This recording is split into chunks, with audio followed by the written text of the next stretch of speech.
சங்கீதம் 22ஆம் அதிகாரம். என் தேவனே, என் தேவனே, ஏன் என்னை கைவிட்டீர்?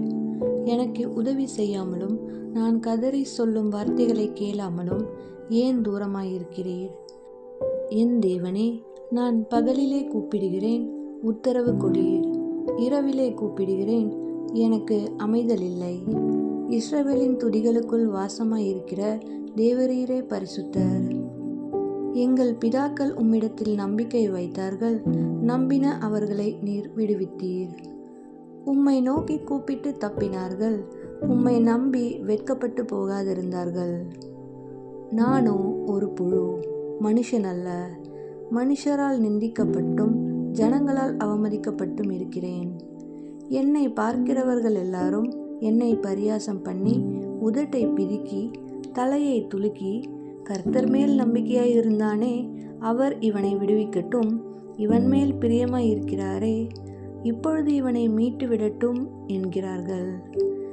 நீரே என்னை கர்ப்பத்திலிருந்து எடுத்தவர், என் தாயின் முளைப்பாலை நான் உண்கையில் என்னை உம்முடைய பேரில் நம்பிக்கையாயிருக்க பண்ணினீர். கர்ப்பத்திலிருந்து வெளிப்பட்ட போதே உமது சார்பில் விழுந்தேன். நான் என் தாயின் வயிற்றில் இருந்தது முதல் நீர் என் தேவனாயிருக்கிறீர். என்னை விட்டு தூரமாகாதேயும், ஆபத்து கிட்டி இருக்கிறது, சகாயரும் இல்லை.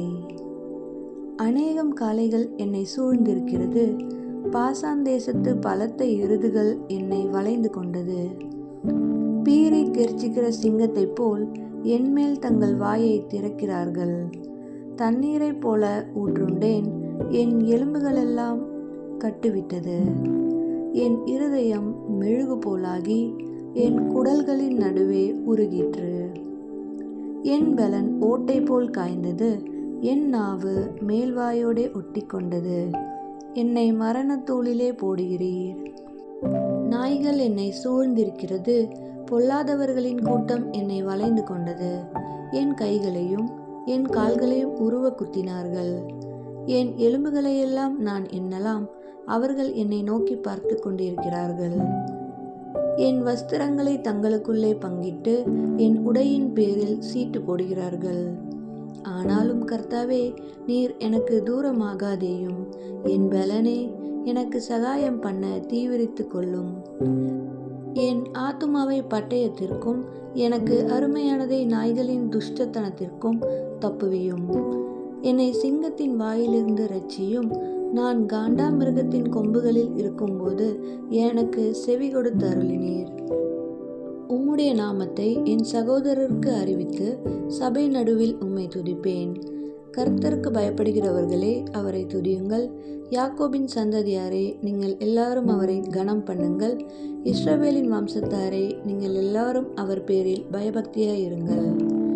உபத்திரவப்பட்டவனுடைய உபத்திரவத்தை அவர் அற்பமாய் எண்ணாமலும் அருவருக்காமலும் தம்முடைய முகத்தை அவனுக்கு மறைக்காமலும் இருந்து தம்மை நோக்கி அவன் கூப்பிடுகையில் அவனை கேட்டு அருளினார்.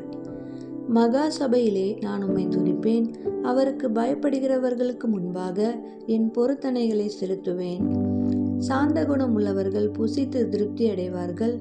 கர்த்தரை தேடுகிறவர்கள் அவரை துதிப்பார்கள். உம்முடைய இருதயம் என்றென்றைக்கும் வாழும். பூமியின் எல்லைகளெல்லாம் நினைவு கூர்ந்து கர்த்தரிடத்தில் திரும்பும். ஜாதிகளுடைய சந்ததிகள் எல்லாம் உமது சமூகத்தில் தொழுது கொள்ளும். ராஜ்யம் கர்த்தருடையது, அவர் ஜாதிகளை ஆளுகிறவர். பூமியின் செல்வவான்கள் யாவரும் புசித்து பணிந்து கொள்வார்கள். புழுதியில் இறங்குகிறவர்கள் யாவரும் அவருக்கு முன்பாக வணங்குவார்கள். ஒருவனும் தன் ஆத்துமா அழியாதபடி அதை காக்கக்கூடாதே. ஒரு சந்ததி அவரை சேவிக்கும், தலைமுறை தலைமுறையாக அது ஆண்டவருடைய சந்ததி எனப்படும். அவர்கள் வந்து, அவரே இவைகளை செய்தார் என்று பிறக்கப் போகிற ஜனங்களுக்கு அவருடைய நீதியை அறிவிப்பார்கள்.